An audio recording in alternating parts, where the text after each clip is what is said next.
Hi, my name is Angelica, and this is the Angelica Unfiltered channel where I talk about health, wellness, weight loss, but mostly fat acceptance. Happy day 2 of Vlogmas! I'm kind of giving you a different angle so you can see my Christmas tree that I worked so hard to decorate for you guys. In preparation of Vlogmas, I went ahead and scrolled on 𝒻𝑜𝓁𝓁𝑜𝓌's YouTube channel and found a handful of interesting videos, and I found, I don't know if this is going to be spoken word slam poetry or something, or maybe just a little essay, but I thought we could react to it together. This was posted September 19th, 2020. Title of the video says, "Fat is not a bad word" by Sarah Steph, my brain just making shit up. 𝒹𝑜𝓈? It's by Steph. Sorry, I can't speak English. Well, I can speak English, just not very well. I think I might have to move my Christmas tree up because my big fat fucking head's in the way. I guess I can hit you with this angle. This video is only 5 minutes long, so I won't speed it up. So let's see what Steph has to say. Fat is not a bad word. A few months ago, something really interesting happened. At about 12:30 a.m, as I was undertaking my nightly TikTok scroll to catch a few laughs before bed, I noticed that my friend Sophie had tagged me in a TikTok post featuring my icon, Lizzo. Okay, so this is 2020, just at the beginning of the lockdown, just to put some things into perspective. As I watched the video, I noticed that she had used one of my tweets which expressed my pride at seeing her on the front cover of Vogue. The tweet said, "I never thought I would see a fat black woman on the cover of Vogue, not in my lifetime," followed by a torrent of emotional and crying emojis. In the video, Lizzo then goes on to feature several beautiful black plus-size women on mock covers of Vogue. It was amazing. I commented on the Lizzo taking screenshots of random fans and uploading them to a CapCut template, acknowledging the awesomeness of not only using my tweet, but featuring beautiful fat black women. This didn't go so well with a lot of her fans. Over the next 2 hours, I received a barrage of abuse from fans, accusing me of being a hater, calling me ugly, a horrible person. Why are people calling her a hater when she was excited that Lizzo did all these things? Are we missing a piece of the puzzle here? Threats to hack into my social media and email accounts. It wasn't until a couple of minutes later that I realised why. My use of the word fat in describing Lizzo had offended her fans, and in turn... Oh. Okay, hence the video. Fat's not a bad word. Duh. Okay, there's no sun out today. I'm a little slow, okay? That's my excuse. As if I'm not slow every single day. Well, if you're not in the fat acceptance movement, if you're just like a regular plus size woman out in the regular normal world, the word fat is kind of frowned upon. If you're in non-online spaces, real life, if you are in if you are participating in real life situations, calling someone fat is seen as an insult. But people in the fat acceptance community have reclaimed fat like it's a slur, and they think the word is just either a neutral descriptor or it becomes a part of their personality because they're so proud to be fat. They assumed I was being negative. Fat is not a bad word. The word fat has a complicated place in our history. As an adjective, it joins words like tall, short, hairy, white, black, athletic, and fluffy. Unlike these descriptors, however, fat is framed as a negative descriptive word and associated with ugliness, laziness, and is often used as an insult. Because most people don't want to be fat. So if you call a regular plus size woman fat, they will be offended. On the screen it says fat history, and then I'm pretty sure this is like the Wikipedia logo or something. According to Wikipedia, historically, fat had a number of positive meanings. In the late 1300s, fat land was fertile and abundant. Okay, I'm looking this up. Typed in fat into my Google search bar, and fatgirlflow.merch table came up. No, Google. Fat, the type of nutrient found in food. Okay, we're seeing shit about fat and nutrition, insulin resistance, cancer, pregnancy disorders, cis fat, versus trans fat? What is going on here on the Wikipedia page? Nothing on this Wikipedia said anything about fat land. Okay, let's type in fat history. Wikipedia. We have Charles the Fat from 839, who died on 888. Damn, imagine being so fat in not the 1800s, in the 800s, that you get your own Wikipedia page. So now I just Googled fat word history. Google AI says the word fat comes from the Old English and Proto-Germanic roots, originally meaning to cram or to make fat. Historically, it has many positive connotations, such as fertile, for land and wealthy people. But it began to take on a negative meaning around the 1600s, particularly as a physical descriptor. Modern negative associations with the word intensified in the mid-20th century with the rise of the aesthetic ideal of thinness. All right, I think I found the correct Wikipedia page now that Google AI linked me to it. All right, Steph, let's see what else you have to say. 1600s, a fat person could be wealthy and affluent. It wasn't until the 1940s and 1950s, however, that the word fat started to hold negative associations. From there, new diets began to pop up to encourage people to undertake low and often extreme food intakes in order to achieve the perfect body. Instead of But how many people were actually fat in the 40s? Let's see. Okay, this is Google AI, so take this with a grain of salt. The obesity rate in 1940 was very low. The top 1% had BMIs near 28, but compared to the rates over 65% for overweight or obese in later decades, obesity was rare in 1940s. dieting around health, it was framed around thinness and associating that with looking and feeling better. Scientifically speaking, when you're obese, you have this disease called obesity, and it affects basically almost every single part of your fucking body. So when you decide to start losing weight, you feel better. Crazy thought. Research has shown many times, however, that diets, no matter the type, do not work on a lasting basis for many people.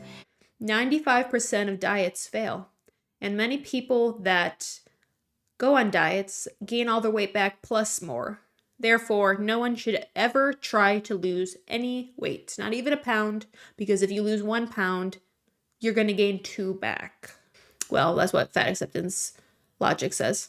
Insert Sam at Every Size video where she debunks the scientific study that says that 95% of diets fail.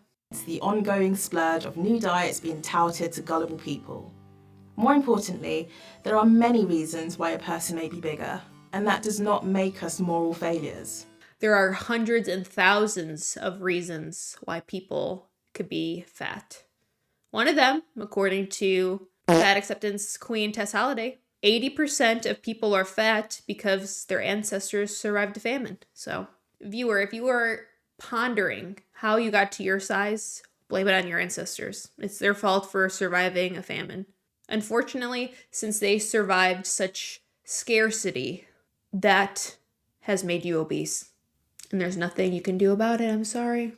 I don't make the fucking rules. We should stop using fat as an insult. Fat is a constant source of shame and ridicule.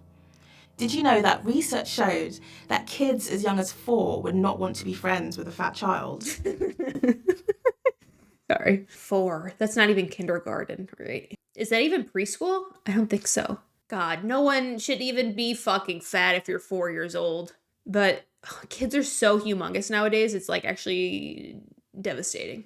Other research has shown that more than half of doctors discriminate and describe their fat patients as ugly and non-compliant when it came to recommending them for further treatment. I'm gonna need a resource on that study, please. Are doctors writing that in case notes? Should I request my medical records to see if my doctor called me beautiful, because I need to know? If not, my doctor will be fired. I will be finding a different provider if she called me ugly in any sort of summarization or notes the last time I had an appointment with her. Like, shit, doctors don't even care about that. Doctors are supposed to be caring about your health. They're not Tyra Banks trying to find America's Next Top Model. But also, like, why do you fucking care if your doctor thinks you're ugly? Like, your doctor should just be taking care of you.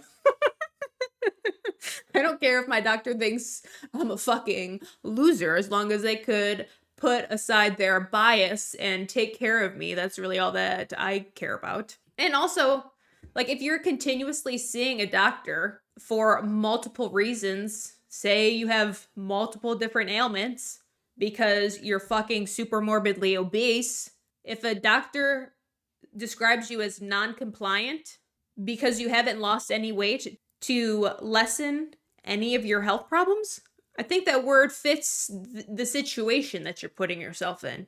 If your doctor has told you to lose weight for 6 fucking years and you've only continued to add on the lbs, I would say that you're non-compliant as well.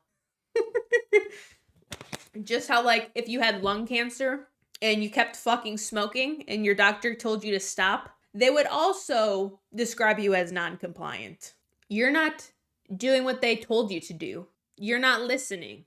Furthermore, fat shaming and weight stigmatizing can hurt people's health and well-being. So many people on fat acceptance will be like, weight stigma hurts people more than fatness does. Really?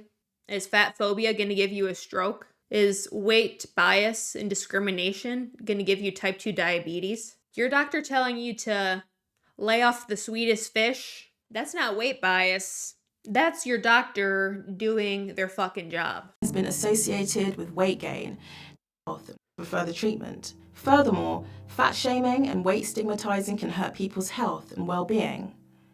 Fat shaming has been associated with weight gain, despite some... I do believe that's true, because if someone has like BED or any sort of other like disordered eating patterns or unhealthy coping mechanisms or poor eating habits, I think that if they feel ashamed or feel guilty for their size, they're most likely to use their only coping mechanism, which is eating, to feel better about someone. But I don't know, like, I think sometimes we should start shaming people like a smidge more. Because everyone is a fucking sissy little snowflake, and no one ever feels ashamed anymore. There are so many diabolical things going on in the world right now. People don't care what they do. People don't care what other people think of them. Fat shaming has been associated with weight gain, despite some people's misguided and idiotic belief that they can bully... So if people don't believe the same thing you do, it's idiotic. With weight gain, despite some people's misguided and idiotic belief that they can bully people into losing weight. I don't think you can bully people into losing weight, but I think we could be honest with fat people and stop coddling them so they lose weight. Like, I don't think we should go up to a fat person and be like, haha, piggy, you're ugly. But if a family member is super morbidly obese and they have high blood pressure, they can't tie their shoe because their fucking gut's in the way, they can't wipe their own ass, they can't walk up a flight of stairs without breathing. Yeah, maybe we should say something to said family member, but again, we shouldn't go piggy to them. But people in the fat acceptance community act like piggy is the same thing as being like, hey, Uncle Max, I'm scared that you're gonna croak. I think maybe you should see a doctor so you can work on some things. It's both of those things are the same to people in fat acceptance. Fat shaming is also associated with an increase in the risk of depression and low self-esteem. I also just want to see these studies, because it's like, what is the fat shaming? Is the fat shaming telling someone that they shouldn't eat the whole fucking cheesecake at the family function because other people are there and they want to try some? Or is it, or calling them Piggly Wiggly? People are often misdiagnosed at the doctor and have medical concerns overlooked or ignored. I do know that some people can be mistreated at the doctor, or like, I don't know how often it actually happens. Like, I know some doctors are assholes, and like, if you go in for any sort of reason, they'll tell you to lose weight. But I don't believe that, like, if you go in for a fucking ear infection and you're 250 I don't think your doctor is going to be like, oh, you should lose weight to help your ear infection. No, they're going to be like, okay, here's some medicine for your ear infection. But also, you should probably consider losing weight because you're obese and you're 40 years old. And being obese is hindering many aspects of your life, including your health. When you're obese, your immune system is decreased. So if you would like to stop being sick all the fucking time, maybe you should consider shaving off some lbs. Whether we like it or not, being obese affects our health. So if you go to the doctor for blood pressure, diabetes, stroke, heart pain, breathing issues, joint pain, like literally almost anything, a good doctor should tell you to fucking lose weight, because being a healthy, normal weight would probably decrease a lot of your symptoms. Weight discrimination may even shorten life expectancies in some cases. Yeah, I said that earlier. Weight stigma is more harmful than fatness. Sorry, I was trying to do British accent. I can't really do that. I don't know. This probably sounds bad, but it's like, okay, well, if you weren't fucking fat in the first place, then maybe your doctor would validate your concerns. Or maybe your doctor wants to address your weight first because that seems more urgent than the other things that you have going on. Or maybe the weight loss would have made your medical conditions better, but you didn't lose any weight, so your doctor wasn't able to treat your ailment. Let's use the knee replacement thing earlier. So say if somehow you get a fucking knee replacement even though you're 250. You're gonna need another one because you're so fat it's gonna crush your knee replacement. You wouldn't have needed knee replacements in the first place if you were a healthy size. Reclaiming the word. Because fat is a slur, in case you didn't know. I started reclaiming the word fat only a couple of years ago, as I realised that the word no longer had any power over me and my emotions anymore. I was able to unlearn the toxic associations and fat phobia surrounding the word and just see it for what it was, an adjective that described my body type. I get to shift what was once used as a mechanism to break my spirit and throw me into the depths of depression. Oh my god. The drama. People called me fat to break my spirit and tear me down and make me depressed so I wouldn't leave the house and live my best life. But I no longer feel that pain. I have reclaimed the word fat. I am liberated. And now I can live my best life. No. Your high school bully just called you fat because you weighed twice as much as everyone else your age. Into something that offers a source of power and pride. It's a reminder that all that I've come from and all that I will go on to do. A lot of us within the fat acceptance and body positivity community use the word to describe ourselves frequently, only to be met with responses such as, "You're not fat, you're beautiful." Because normal people haven't reclaimed the word fat. Responses like this are harmful and toxic because, as innocent as your intentions, you're still associating fatness with ugliness, and that in itself still makes you fat. Well, you see, normal people think fat is a bad word. And I mean, to some degree, sorry, this is going to sound fucked up, but it's like fatness does look ugly. Like you start to like not even look human shaped anymore. You don't look like the same fucking species when you are 600 pounds. But also like when it comes to just like attraction, most people aren't attracted to super morbidly obese people because it's seen as unhealthy and undesirable and like diseased. So yeah, it's ugly. We like people don't want to be obese and also mate with someone that's obese. Because when you're super morbidly obese, when you're 500, 600 pounds, you're ill. You're sick. That's not desirable. And if you do think that's desirable, then you're fucked in the brain. It's up to you to undertake the journey of unlearning problematic and toxic behaviours associated with the word fat. Fat is not an indication of value, health, beauty, or performance. Yeah, fat does not equal health. Fat equals unhealthy.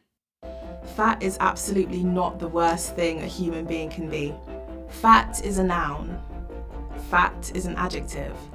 Fat is not an insult. And it's time for society and culture to stop doing harm to fat people by treating their body type like it's a bad word. What is this picture? This looks like 𝒻𝑜𝓁𝓁𝓸 just fucking sharded. And this was for the I Weigh podcast. She no longer does that. I think she rebranded a little, but she still talks about the same fucking things. So what I thought was interesting, I clicked on Stephanie's page. Oh, right here in the credits it says Steph is a multi-award winning plus-size blogger, author, freelance journalist, public speaker, and fat acceptance advocate for London. Her debut book, 𝒹𝒾𝓈𝓸𝓸 Ever After, is now out in the UK. And I went to go click on Stephanie's page. Here's her page. Look at her now. Look at her now. She looks fucking amazing. This little thing she did with 𝒻𝑜𝓁𝓁𝓸𝓸 was in 2020. This is her 4 days ago. She looks fucking incredible. Oh, I love this outfit too. I love a little plaid moment. I also love the sock and loafer combo. Her profile says chubby style, travel, lifestyle beauty, author of Chaotic Energy, style writer from Mary Claire, UK, freelance writer. So she still has this book, 𝒹𝒾𝓈𝓸𝓸𝓸 Ever After, on Amazon. And then this is her new book, Chaotic Energy. Oh, interesting. Chaotic Energy.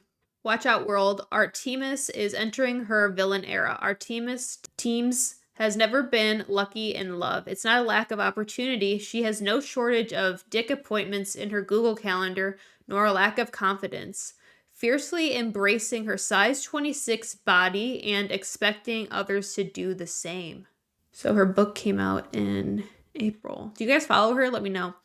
It has 4.3 stars on Amazon, 3.4 on Goodreads. Thames has a bag of confidence and plenty of opportunity for hookups. She fiercely embraces her beautiful size 26 body and expects any man to do the same. Her marketing career is on fire, and she's having a thriving side hustle as a plant influencer. But for some reason, her romantic relationships just don't stick. So when a sexy California tech-based entrepreneur, Ruben, slides into her DMs looking for plant care advice, Thames doesn't waste an opportunity. Soon their long-distance virtual flirtation is growing roots until an in-and-out character bout of self-doubt, Thames commits the cardinal online sin. Suddenly, she's embroiled in the web of deception as her relationship with Ruben gets increasingly serious. When her job lands her the opportunity to visit her man's stomping ground in Oakland, could be a chance for her finally to come clean, or it could lead to total chaos. I don't know. I'll have to do some more creeping on her, because I'm like, why would she write a book that's so like body positive, fat acceptance? I love my size 26 body, when she has lost a significant amount of weight. I wonder why and how she lost weight. Like, did she have a health scare or something? Or did she get on a GLP-1? I mean, not that it really matters and not that she like owes anyone an explanation, but I think it's just very interesting because she was doing the fat is not a bad word. Oh, here's this one. Normalize fat bodies. Like, I don't know. I just think it's like so weird to see someone that's posting normalize fat bodies more than ever and then still actively be on a weight loss journey. Rolls and dimples and fat, stretch marks, our bodies were never the problem. Your body continues to show up for you regardless. And then she writes in the caption, the policing of fat has roots in racism, white supremacy, and patriarchy, where control over bodies has always been a method of maintaining power. This was posted in 2024, almost a year ago. Although fat phobia has never gone away, we are unfortunately living in a time where discrimination of fat bodies is at its highest, with barely any safeguards or community for that matter to help navigate and process what's going on. The solution of fat phobia is not eradicating fat people, it's eradicating the stigma, discrimination, and systematic oppression that fat people face. Because when the way out of fat phobia is framed as making fat people thinner, what we're really saying is that fat bodies are unacceptable as they are. To challenge fat phobia, we need to focus on specific fat acceptance. That means affirming that fat bodies are deserving of respect, autonomy, and care regardless of their size, shape, ability, or appearance. Your shape doesn't need to change in order to be worthy of respect, dignity, and belonging. Not now, not ever. This is from February of this year. Trigger warning: body shaming. I'm sharing this to comment on the commentary. This isn't an invitation to comment on bodies of the example. Bodies, why do we care? I'm actually worried about Ariana Grande. She's lost a lot of weight. She went from high-calorie Lizzo to medium-caloried. For years, she loved promoting obesity. She looks good and healthy, the big girl. Lizzo, 15 more pounds away from being she cool people, I fuck with her. I'm gonna be listening to Lizzo because she lost weight. That man has a lot to do with it. Look at Sierra, and also gave birth this year. She looks good and she got her body back. I seriously need Ree to take care of herself and stop with the smoking. Lizzo is living proof that you're not ugly, just fat. And unfat, you can see your true beauty. Ariana Grande is killing her organs by not eating enough. Her body is consuming muscle and visceral tissue to survive. She's going to die soon if she doesn't eat something. And then bodies, why do we care? It has been incredibly infuriating to see such an increase in body shaming within the media over the last few years. We live in a society where people genuinely believe that they have the right to speak about other people's bodies despite not knowing the reason why people look the way that they do.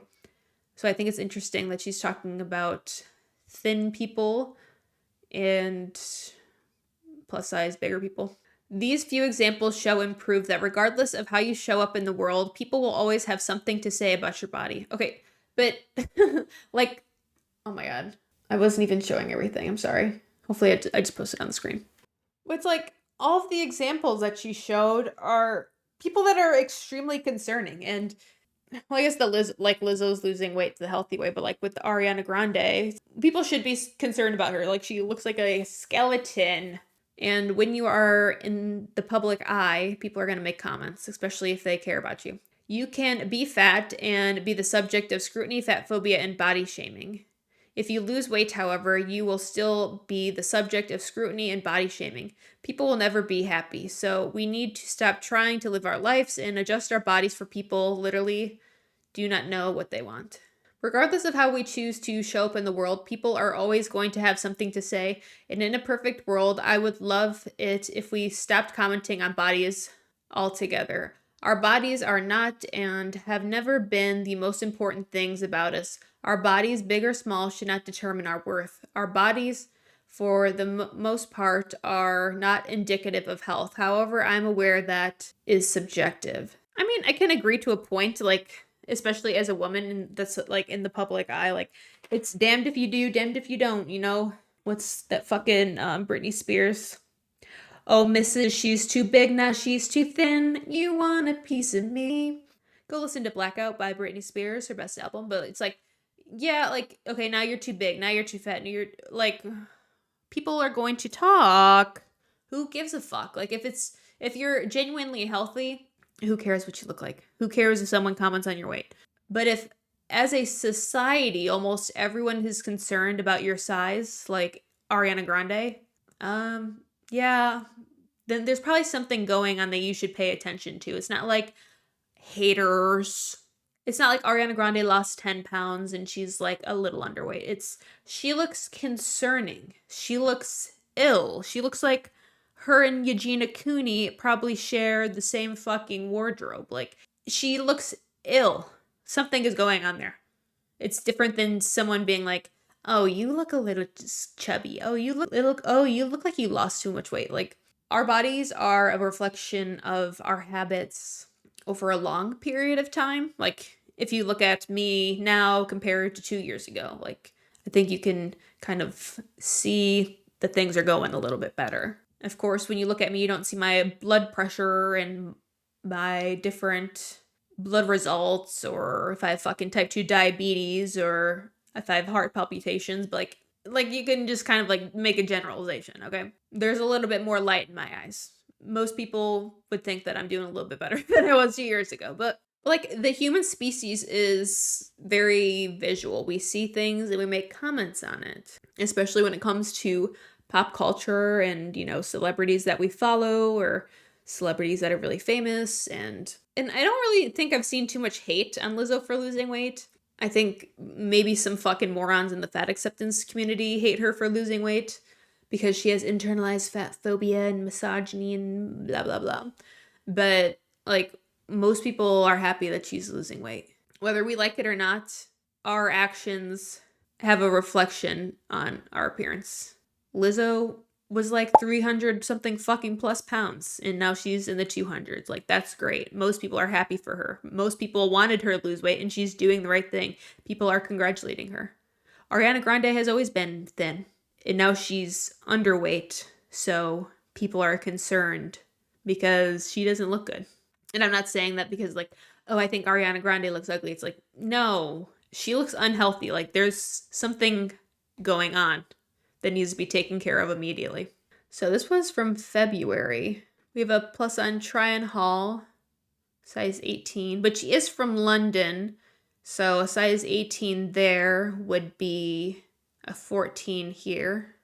I think that post from February is probably maybe the last time that she's done a little body positive thing. So I wonder if her opinions have changed on fat acceptance and body positivity even more since she's continued to lose weight, or if she still feels the same way. Because I do think it's like suspicious as fuck when people lose a bunch of weight, but then they still are like health at every size, fat acceptance. Like it just feels sinister to me because she looks like she's lost a significant amount of weight. I would like, would it be too much to say like 100 pounds? Like it looks like she's lost like 100 pounds. So I assume her general well-being and her quality of life has gotten significantly better. So I do think it would be weird for her to continue to push body positivity, but also at the same time, it doesn't seem like she's posting that much about it. And the original